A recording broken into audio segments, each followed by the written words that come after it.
Doctor Nikhil अग्रवालने जसाही interview रूममध्ये प्रवेश केला ते जागीच थांबले. कारण इंटरव्ह्यू घेण्यासाठी जी महिला तेथे बसली होती ती त्यांची पहिली पत्नी योगिता होती. दोघांचा घटस्फोट झाला होता. त्यांचा घटस्फोट होऊन 14 वर्षे झाले होते. आपल्या पहिल्या पत्नीला तेथे पाहून डॉक्टर तेथून परत जाऊ लागले. तेव्हा त्यांच्या डॉक्टर पत्नीने त्यांना मागून आवाज दिला आणि म्हणाली की जर तुम्हाला इंटरव्ह्यू द्यायचा नसेल तर ठीक आहे, पण थोडा वेळ बसून गप्पा करा. डॉक्टर निखिल डॉक्टरांना नाईलाजाने तेथे थांबावे लागले आणि ते जाऊन डॉक्टर योगिताच्या समोर बसले. तेव्हा निखिल डॉक्टर त्यांच्या पहिल्या पत्नीला म्हणाले की तुम्ही मोठे सर्जन होण्यासाठी प्रॅक्टिस केली आहे, त्यामुळे मीही विचार केला की मीही प्रयत्न करून पाहावे आणि असेही मी दुसऱ्या हॉस्पिटलमध्ये प्रॅक्टिस करतो. त्यावर योगिता त्यांना म्हणाली की मग तुम्ही परत का जात आहात? आम्हाला एका चांगल्या सर्जनची आवश्यकता आहे आणि तुम्ही एक चांगले सर्जन आहात. तुमच्यासारखा हुशार आणि कर्तबगार डॉक्टरची या हॉस्पिटलमध्ये खूप आवश्यकता आहे. प्लीज तुम्ही ही नोकरी जॉईन करा. डॉक्टर निखिल त्यावेळी पूर्णपणे फ्री होते. त्यांनी आपल्या पत्नीला खोटं सांगितलं होतं की ते दुसऱ्या हॉस्पिटलमध्ये जॉईन झाले आहेत. ते एक सिद्धांतवादी डॉक्टर होते आणि गरिबांना मदत करणे हा स्वभाव असल्यामुळे हॉस्पिटलमध्ये ते जास्त वेळ टिकत नव्हते. त्यावर डॉक्टर निखिल उभे राहून म्हणाले की मी तुम्हाला संध्याकाळपर्यंत कळवतो. आणि एवढे बोलून ते इंटरव्ह्यू रूमच्या बाहेर जाऊ लागले. तेव्हा डॉक्टर योगिता म्हणाली की जाता जाता चहा पिऊन जा. तेव्हा निखिल डॉक्टर त्यांना म्हणाले की सॉरी, मी चहा पित नाही, मी चहा सोडला आहे. आणि एवढे बोलून ते तेथून निघून गेले. त्यानंतर डॉक्टर योगिताने एक मोठा श्वास घेतला आणि सर्व इंटरव्ह्यू रद्द केले आणि त्या पूर्ण दिवस डॉक्टर निखिलच्या उत्तराची वाट पाहू लागल्या. योगिता आणि निखिलचे लग्न जास्त वर्ष टिकले नाही. ते फक्त 4 वर्षे सोबत होते. 17 वर्षा आधीची गोष्ट आहे, जेव्हा ते एकाच मेडिकल कॉलेजमध्ये शिक्षण घेत होते. तिथे त्यांची एकमेकांसोबत ओळख झाली. डॉक्टर निखिल खूप साधा सरळ स्वभावाचा आणि दुसऱ्यांना मदत करणारा व्यक्ती होता आणि याच स्वभावामुळे कॉलेजमध्ये असताना त्यांनी डॉक्टर योगिताचीही बऱ्याच वेळा मदत केली होती आणि त्यासोबतच ते दिसायलाही खूप हँडसम होते. त्यामुळे डॉक्टर योगिता त्यांना खूप पसंत करत होती. कारण मेडिकल कॉलेजचा अभ्यास जास्त असल्यामुळे त्यांची एकमेकांसोबत जास्त भेट होत नव्हती आणि याच कारणामुळे एकमेकांना पूर्णपणे ओळखण्याच्या आधीच त्यांनी लग्न केले. लग्न केल्यानंतर 1 वर्षापर्यंत सर्व काही व्यवस्थित होते, पण त्यानंतर त्यांच्यात दुरावा निर्माण झाला. कारण दोघांच्या विचारांमध्ये खूप फरक होता. त्यांचे मन जुळत नव्हते. त्यांच्या स्वभावात खूप फरक होता. निखिलचे मन निस्वार्थी होते आणि तो निस्वार्थी भावनेने सर्वांना मदत करत होता आणि दुसरीकडे योगिता खूप स्वार्थी स्वभावाची होती. जिथे तिचा फायदा असेल तिथेच ती काम करत होती. त्या व्यतिरिक्त ती कोणाशीही काही संबंध ठेवत नव्हती. डॉक्टर निखिल गरीब लोकांनाही खूप मदत करत होते. रस्त्याने जाणाऱ्या गरीब आणि भिकारी लोकांनाही ते घरी घेऊन येत आणि त्यांना खाण्यापिण्याच्या वस्तू, कपडे आणि काही पैसे देत असत. एवढेच नाही तर त्यांचे प्राणीमात्रांवरही प्रेम होते. ते कॉलनीतील सर्व कुत्र्यांना आणि मांजरांना सुद्धा खाण्यापिण्याच्या वस्तू देत होते. आणि याच कारणामुळे जेव्हाही ते ड्युटीवरून घरी परत जात होते, कॉलनीतील सर्व कुत्रे त्यांच्या अवतीभोवती जमा होत होते. डॉक्टर निखिल कधीकधी तर पूर्ण महिन्याचा पगारही गरिबांना मदत करण्यात घालवत होते. आणि निखिलची ही गोष्ट योगिताला पसंत नव्हती. तिला त्या गोष्टींची चीड येत होती. याच कारणामुळे त्या दोघांचा जम बसत नव्हता. 4 वर्षे सोबत राहिल्यानंतर शेवटी त्या दोघांनी घटस्फोट घेतला. ज्यावेळी त्यांनी घटस्फोट घेतला त्यांचा मुलगा यश 2 वर्षाचा होता आणि घटस्फोट झाल्यानंतर त्यांचा मुलगा यश आईसोबतच राहत होता. तो आता बराच मोठा झाला होता. यश आता MBBSचे शिक्षण घेत होता. डॉक्टर योगिताने घटस्फोट केल्यानंतर डॉक्टर जयेशसोबत लग्न करून घेतले. डॉक्टर जयेशचे स्वतःचे क्लिनिक होते आणि आता त्यांनी मोठे हॉस्पिटल तयार केले होते. डॉक्टर जयेश योगितापेक्षा बऱ्याच वर्षांनी मोठा होता. 2 वर्षापूर्वीच डॉक्टर जयेशचे हार्ट अटॅकने निधन झाले. त्या दोघांचे मूलबाळ नव्हते आणि याच कारणामुळे आज योगिता एका मोठ्या हॉस्पिटलची मालकीण होती. त्यांना पैशांची काहीही कमी नव्हती, पण त्यांच्या आयुष्यात सुख शांतता नव्हती. त्यांना आजही डॉक्टर निखिलची खूप आठवण येत होती, कारण निखिल एक साफ मनाचा व्यक्ती होता आणि त्यासोबतच त्याचे आपल्या पत्नीवर देखील खूप प्रेम होते आणि ते आपल्या पत्नीचा देखील खूप आदर करत होते. एवढ्या चांगल्या आणि प्रामाणिक व्यक्तीला गमावल्यानंतर डॉक्टर योगिताला आजपर्यंत त्या गोष्टीचा पश्चाताप होत होता. तिला पुन्हा तिच्या आयुष्यात डॉक्टर निखिलला आणायचे होते, पण डॉक्टर योगिताला हे माहीत नव्हते की डॉक्टर निखिलने पुन्हा लग्न केले आहे की नाही. तिची फक्त एवढीच इच्छा होती की डॉक्टर निखिलने तिच्या हॉस्पिटलमध्ये तिच्यासोबत राहावे. आणि आता डॉक्टर निखिल गरिबांचा फ्रीमध्ये इलाज करेल तरीही डॉक्टर योगिताला काहीही प्रॉब्लेम नव्हता. संध्याकाळपर्यंत वाट पाहिल्यानंतर जेव्हा डॉक्टर निखिलचा फोन आला नाही, तेव्हा डॉक्टर योगिताला बेचैन वाटू लागले. त्यांनी कसाबसा डॉक्टर निखिलचा नवीन नंबर मिळवला आणि फोन केला. फोन केल्यानंतर डॉक्टर योगिता त्यांना म्हणाली की मी अजूनपर्यंत तुमच्या उत्तराची वाट पाहत आहे, पण तुम्ही मला काहीही उत्तर दिले नाही. तेव्हा डॉक्टर निखिल म्हणाले की सॉरी, मी तुमच्या हॉस्पिटलमध्ये काम करू शकत नाही. तेव्हा डॉक्टर योगिता त्यांना रिक्वेस्ट करू लागली की प्लीज तुम्ही नकार देऊ नका. तुम्ही ज्या पद्धतीने काम करणार ते मला मान्य आहे. तुम्हाला गरिबांना मदत करायची आहे, त्याबद्दलही मी विरोध करणार नाही, पण तुम्ही यासाठी नकार देऊ नका. त्यावर डॉक्टर निखिल म्हणाले की तुम्ही विचार करून बोला, कारण माझ्यामुळे तुम्हाला खूप नुकसान सहन करावे लागेल.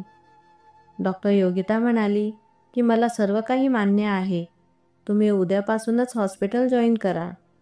तुम्ही तयार आहात ना?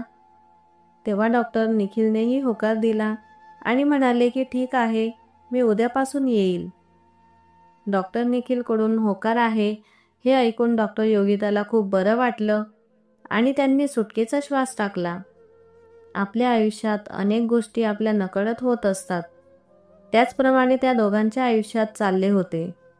एकेकाळी डॉक्टर निखिलचे वागणे योगिताला आवडत नव्हते आणि आज डॉक्टर निखिलसाठी त्यांनी सर्व गोष्टी मान्य केल्या. आज सकाळी डॉक्टर योगिता लवकरच हॉस्पिटलला पोहोचली आणि तिने आज डॉक्टर निखिलच्या आवडीच्या रंगाची साडी नेसली होती. डॉक्टर निखिलही वेळेवर हॉस्पिटलला पोहोचले आणि ते आपल्या कामात व्यस्त झाले. त्यांनी डॉक्टर योगिताकडे जास्त लक्ष दिले नाही. आता असेच दिवसाआड दिवस निघत होते आणि एके दिवशी डॉक्टर योगिताने डॉक्टर निखिलला डिनरसाठी आपल्या घरी बोलावले. जाताना डॉक्टर निखिलने पाहिले की रस्त्यातच डॉक्टर योगिताला पाहून कॉलनीतील अनेक कुत्रे आणि गायी तेथे जमा झाले होते. डॉक्टर योगिताने त्या सर्वांना गाडीतून खाली उतरून जेवण दिले. त्यांच्या घरातील नोकर गायीसाठी चारा घेऊन आले. डॉक्टर योगिता सर्वांना आपल्या हाताने खाऊ घालत होती. 45 वर्षाच्या योगिताला डॉक्टर निखिल आश्चर्याने पाहत होते. आज योगिताला असे पाहून डॉक्टर निखिलला ती जगातील सर्वात सुंदर महिला वाटत होती. ती खूप निरागस वाटत होती आणि आज डॉक्टर योगिता त्या मुक्या प्राण्यांची आईसारखी वाटत होती. हे सर्व पाहून डॉक्टर निखिल भावुक झाले, कारण ते सर्व मुके प्राणी योगिताच्या अवतीभोवती उभे होते आणि ती प्रेमाने त्यांना गोंजारत होती. जेव्हा ते दोघं घरात जाऊ लागले तेव्हा डॉक्टर निखिल योगिताला म्हणाले की हा सर्व बदल केव्हा झाला? अचानक तू तुझ्या वागण्यात एवढा बदल कसा केला? आणि तुला प्राणीमात्रांवर दया केव्हापासून येऊ लागली? तेव्हा डॉक्टर योगिताने उत्तर दिले की तुमच्या मुलामुळे. 5 वर्षांपूर्वी यश मला म्हणाला होता की मी खूप कठोर मनाची आहे. मला देवाने आई कसे बनवले? तो स्वभावाने अगदी तुमच्यासारखा आहे. आज तो घरी आला आहे, तुम्हाला त्याला भेटायचे नाही का? तेव्हा डॉक्टर निखिल म्हणाले की त्याला पाहण्यासाठी मी खूप दिवसापासून वाट पाहत आहे. तो कुठे आहे? त्यावेळी समोरून एक तरुण मुलगा येत होता. डॉक्टर निखिल त्याच्याकडे पाहू लागले, कारण तो हुबेहूब डॉक्टर निखिलसारखाच दिसत होता. त्यांना तो त्यांच्या सावलीसारखाच वाटला. यशने जवळ येताच डॉक्टर निखिलला नमस्कार केले. तेव्हा डॉक्टर निखिलने त्याला मिठी मारली. त्याचवेळी डॉक्टर योगिता त्यांना म्हणाली की तुम्ही एकमेकांना आधीपासून ओळखतात का? त्यावर डॉक्टर निखिल हसू लागले आणि म्हणाले की मागच्या वर्षापासून तो बराच वेळा मला येऊन भेटला आहे, पण त्याने कधीही मला हॉस्पिटलबद्दल सांगितले नाही. हॉस्पिटलमध्ये सर्जनची गरज आहे ही जाहिरात त्यानेच मला पाठवली होती. त्यावर डॉक्टर योगिताने प्रेमातच त्याच्या डोक्यावर हात फिरवला आणि म्हणाली की त्याने मला कधीही काही सांगितले नाही. त्यावर यश आपल्या आईला म्हणाला की आई, तू बऱ्याच वर्षाआधी त्यांच्यासोबत सर्व नातेसंबंध तोडले आहेत, त्यामुळे परका लोकांविषयी तुला काय सांगावे. त्यानंतर त्या तिघांनी मिळून जेवण केले आणि जेवण केल्यानंतर जेव्हा डॉक्टर निखिल आपल्या घरी जाऊ लागले तेव्हा डॉक्टर योगिता त्यांना म्हणाली की मी एक गोष्ट तुम्हाला विचारू का? त्यावर डॉक्टर निखिल म्हणाले की काय? तुम्ही पुन्हा दुसरे लग्न का केले नाही? त्यावर डॉक्टर निखिल हसू लागले आणि म्हणाले की माझ्या विचित्र स्वभावामुळे माझ्याशी लग्न कोण करेल? आपल्या शहरात राहून मित्र तर भरपूर बनतात, पण मला जीवनसाथी कोण बनवेल? मी अजूनही गरीबच आहे. 1 रुपयाही मी सेव्हिंग केला नाही.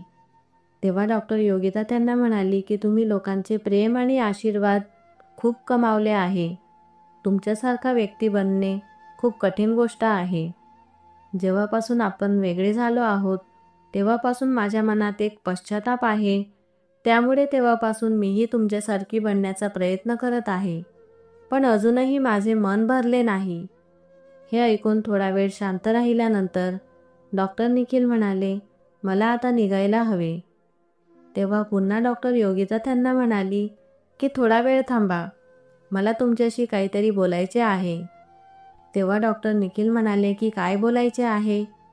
त्यावर डॉक्टर योगिता म्हणाली की आपण आधीसारखे पुन्हा एकत्र होऊ शकत नाही का? त्यावर त्यांनी नकार दिला आणि म्हणाले की आता माझे मन या गोष्टींसाठी परवानगी देणार नाही. योगिता म्हणाली की माझे सर्व काही प्रॉपर्टी मी दान करेल आणि माझ्यासोबत काहीही घेऊन येणार नाही. प्लीज मलाही तुमच्यासोबत घेऊन चला. त्यावर डॉक्टर निखिल म्हणाले की दान करून काहीही उपयोग होणार नाही.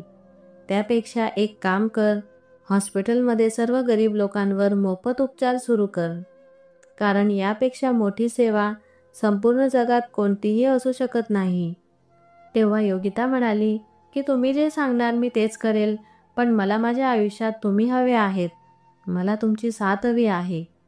त्यावर डॉक्टर निखिल म्हणाले की नाही, आता मी कोणाचाही होऊ शकत नाही आणि आता उद्यापासून मी हॉस्पिटलमध्येही येणार नाही. तुम्ही माझ्या जागेवर दुसऱ्या व्यक्तीला नोकरी देऊ शकता. कारण डॉक्टर निखिलला ही गोष्ट समजली होती की डॉक्टर योगिता हे सर्व काही त्यांना मिळवण्यासाठी करत आहे आणि एकदा जर एखादे नाते तुटले तर ते पुन्हा जुळत नाही. ती कठीण गोष्ट आहे आणि जर ते नाते पुन्हा जोडले तर त्यात काही ना काही कमतरता राहूनच जाते. त्यानंतर डॉक्टर निखिलने काहीही ऐकले नाही आणि ते तेथून निघून गेले. कारण आता डॉक्टर निखिलला कोणतीही रोकटोक सहन न करता फक्त गरिबांची मदत करायची होती. डॉक्टर योगिता त्यांना भरलेल्या डोळ्यांनी तोपर्यंत पाहतच राहिली जोपर्यंत ते तिच्या डोळ्यासमोरून दूर जात नाही. त्यानंतर यशने आपल्या आईच्या खांद्यावर हात ठेवला. तेव्हा डॉक्टर योगिता भानावर आली. यश आपल्या आईला म्हणाला की आई, आतमध्ये चल, बाबा आता गेले आहेत. आयुष्यात एखाद्या व्यक्तीला एकदा गमावल्यानंतर तो व्यक्ती आपल्याला पुन्हा मिळत नाही. नेहमीच आयुष्यात असे होत असते की जेव्हा एखादी वस्तू किंवा व्यक्ती आपल्या आयुष्यात असते तेव्हा आपल्याला त्या व्यक्तीची किंवा वस्तूची किंमत राहत नाही आणि जेव्हा ती व्यक्ती किंवा वस्तू आपल्यापासून दूर जाते तेव्हा आपल्याला तिचे खरे महत्त्व कळते आणि त्या वस्तूला किंवा व्यक्तीला गमावण्याचा पश्चाताप आपल्याला होतो. त्यामुळे आपल्या आयुष्यात तुम्हाला जे काही मिळाले आहे आणि त्यासाठी तुम्ही देवाचे आभार माना, कारण तुमच्याकडे अशा काही वस्तू किंवा व्यक्ती असतील जे इतर कोणाकडेही असू शकत नाही आणि ती गोष्ट त्या लोकांना मिळवायचीच आहे. त्यामुळे आपल्या आयुष्यात जे आहे त्यात समाधानी राहा आणि खुश राहा. वेळीच गोष्टींची आणि व्यक्तींची जतन करा, कारण गेलेली वेळ पुन्हा येत नाही. तर मित्रांनो, अशी होती आजची कथा. तुम्हाला आजची कथा कशी वाटली हे कमेंट करून नक्की कळवा आणि आपल्या मित्रांसोबत शेअर करायला विसरू नका. जर तुम्ही चॅनलवर नवीन असाल तर चॅनलला सबस्क्राईब आणि लाईक करा. आपण पुन्हा भेटूया एका नवीन कथेसह. धन्यवाद.